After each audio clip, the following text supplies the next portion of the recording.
जैसे कि last episode में हमने देखा कि एक आइस फॉर्म स्पिरिट पीस यू हाउ के सामने आ गया है और वो वहीं जमकर बेहोश हो जाता है। स्काई ड्रीम उसकी स्पिरिचुअल रियलम में घुस जाता है और खुश होता है कि फाइनली मुझे मेंटल एट्रीब्यूट के साथ कोई आदमी मिल गया, लेकिन ये तो बहुत ज्यादा वीक है। लेकिन तभी आसमान में एक बहुत तेज बिजली चमकती है और एक लाइट यू हाउ के शरीर में समा जाती है। अब उस लाइट बॉल को यू हाउ के शरीर में घुसता देख स्काई ड्रीम गुस्सा हो जाता है और उस लाइट बॉल को शरीर में घुसने से रोकने लगता है और चिल्लाता है कि कौन है जो उसके साथ यू हाउ के लिए लड़ रहा है। उसे वैसे ही बहुत टाइम के बाद एक स्पिरिचुअल टाइप सोल मास्टर मिला है और अब वो उसे किसी और का नहीं होने देगा। लेकिन स्काई ड्रीम उस लाइट को नहीं रोक पाता और वो लाइट कहती है कि मैं सूरज और चांद को भी अपनी मुट्ठी में ले सकता था और मुझे नहीं पता था कि मेरी सोल का एक हिस्सा अभी भी बचा है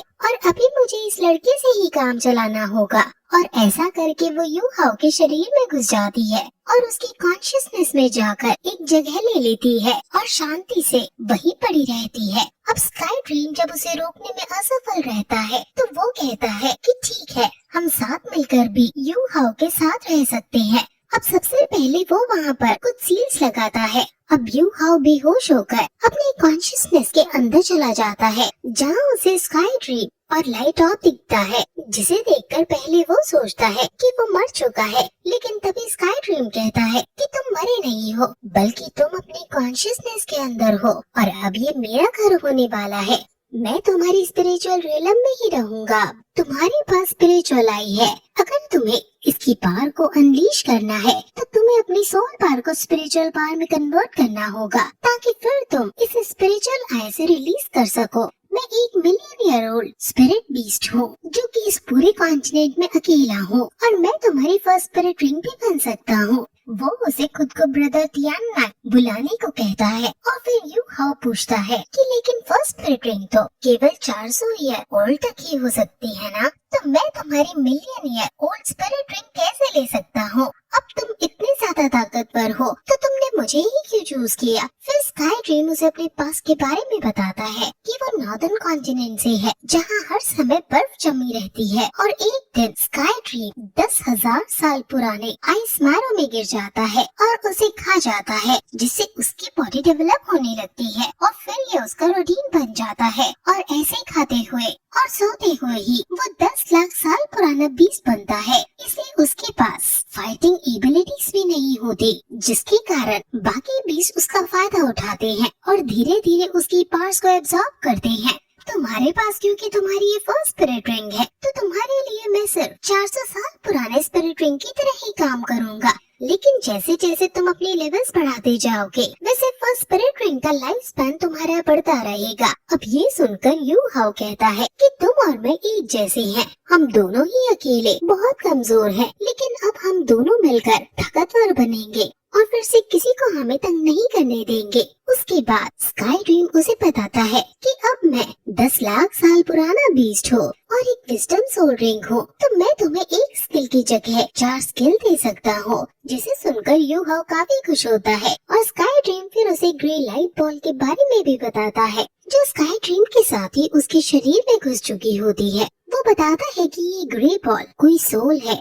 जो बहुत पावरफुल है और इस दुनिया की नहीं है, लेकिन तुम्हें चिंता करने की कोई जरूरत नहीं है क्योंकि इसका इरादा तुम्हें नुकसान पहुंचाने का नहीं है। स्काई ड्रीम ने और भी कई बातें बताई हैं और वो हम जैसे जैसे एपिसोड्स आगे बढ़ाएंगे वैसे वैसे आपको बताएंगे। उसके बाद स्काई ड्रीम यू हाउ को वापस रियलिटी में जाने को कहता है। अब जब यू हाउ रियलिटी में अपनी आंखें खोलता है तो वो देखता है कि वो तान्या की गोदी में है और वो उसके लिए चिंतित हो रही है। वहाँ बीबी है और वो उसकी नसों को देख रहा है और जब वो होश में आता है तो ये दोनों ही खुश हो जाते हैं। अब उसको पता चलता है कि ये दोनों उसकी चिंता में हैं और इन्होंने इसको डेंजर से बचाया है क्योंकि यहाँ कई सारे सोल बीस्ट हैं। वो इन दोनों की सोल रिंग देखता है और तान्या के पास 2 सोल रिंग है जो 100 साल पुरानी है। बीबी के पास 3 सोल रिंग है और उनमें से 2 सोल रिंग 200 साल पुरानी है और 1 सोल रिंग 1000 साल पुरानी है।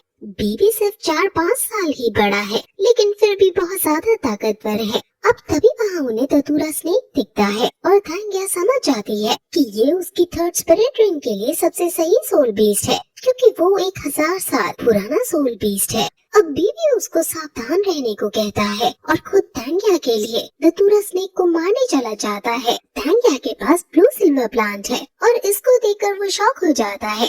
अब इनमें उस धतूरा स्नेक से फाइट चलने लगती है और धतूरा स्नेक यू हाओ के पीछे पड़ जाता है। थांग्या यू हाओ को लेकर भगती है और बीच बीच में अपनी ब्लू सिल्वर ग्रास से उसको बचाती है और स्नेक पर अटैक भी करती है। अब बीबी बीच में कूदकर खुद धतूरा स्नेक से फाइट करने लगता है और ये दोनों साइड हटकर अब उसे देखने लगते हैं।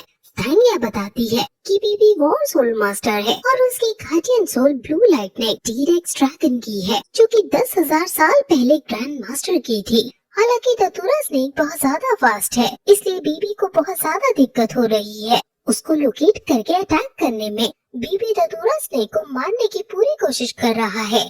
यू हाओ इन दोनों से बहुत ज्यादा खुश है, क्योंकि पूरी जिंदगी सिर्फ उसकी माँ ने ही उसे बचाया है, लेकिन अब ये दोनों उसकी रक्षा कर रहे थे, इसलिए अब वो भी इनकी मदद करने का सोचता है। और तभी स्काई ड्रीम उसे अपने नए अटैक, जिसका नाम spirit detection and spirit sharing है, उसका यूज करने को कहता है। वो तुरंत अपनी फर्स्ट सोल टेक्निक, जिसका नाम सोल डिटेक्शन है, उसका यूज करता है और फिर तुरंत सोल शेयरिंग का भी यूज कर देता है, जिससे वो अपनी पास को दूसरों के साथ शेयर कर पाए। और वो थांग्या और बीबी पर इसे छोड़ देता है, जिससे इन दोनों के लिए समय बहुत धीरे हो जाता है और उन्हें धतूरा स्नेक स्लो मोशन में आता हुआ दिखाई देता है। वो समझ जाती है कि ये यू हाओ की सोल टेक्निक है। इस टेक्निक से उनके 30 मीटर के रेडियस में वो हर एक छोटे चेंज को ऑब्जर्व कर पाएंगे और वो कोई भी चीज, चाहे वो कितनी तेज या छोटी हो, उसको देख पाएंगे। और अब इसकी वजह से बीबी उसे लोकेट कर लेता है और अब अपनी सेकंड सोल टेक्निक, जिसका नाम द स्ट्रॉन्गेस्ट लाइटनिंग है, उसका यूज कर देता है और इस पावरफुल अटैक को सीधे धतूरा स्नेक को देकर मारता है, जिससे वो बहुत ज्यादा घायल हो जाता है और मरने की कगार पर होता है। इसलिए वो तुरंत थांग्या को बुलाता है और थांग्या भागकर वहाँ आती है और उस बीस्ट को जान से मार डालती है, क्योंकि जो भी बीस्ट को जान से मारता है सिर्फ वही सोल रिंग उसकी ले सकता है। अब फाइनली वो बहुत खुश होती है और उसकी सोल रिंग एब्जॉर्ब करने लगती है। कमजोर हुआ यू हाओ भी वहाँ आता है और बीबी उसको धन्यवाद बोलता है, क्योंकि उसने उसकी सोल टेक्निक का यूज करके उनकी हेल्प की, क्योंकि उनके लिए 1000 साल पुराना धतूरा बीस्ट को मारना बहुत ज्यादा मुश्किल होने वाला था। अब थांग्या भी लेवल 30 पर पहुंच गई थी, इसलिए उसे स्पिरिट रिंग चाहिए थी और वो इसलिए स्टार ऑफ द फॉरेस्ट आए थे, जिस पर यू हाओ कहता है कि आप धन्यवाद मत कहो, क्योंकि पहले ही आपने मेरी जान बचाई थी, मैंने तो बस फेवर लौटाया है। वो फिर थांग्या की मार्शल सोल के बारे में पूछता है, जिस पर वो बताती है कि इसकी martial soul blue silver grass है और ये सुनकर वो शॉक है, क्योंकि उसने सुन रखा है कि बहुत समय पहले सी गॉड तांगशांग, जिन्होंने तांगसेक भी बनाया था, उनकी ये मार्शल सोल थी। यू हाओ पूछता है कि तुम सी गॉड तांगशांग को जानते हो, जिस पर वो कहता है कि कौन ही होगा जो उनको नहीं जानता होगा। उनकी कहानियाँ मेरी मम्मी मुझे सुनाया करती थी कि कैसे 10,000 साल पहले उन्होंने श्रेक मॉन्स्टर को लीड किया और वुहान एम्पायर को नष्ट किया, और कैसे उन्होंने पूरे कॉन्टिनेंट की ज्योग्राफी को बदल दिया और पूरे कॉन्टिनेंट में एक शांति ला दी। फिर वो 99 लेवल को क्रॉस करके गॉड रियलम में चले गए और इमॉर्टल बन गए।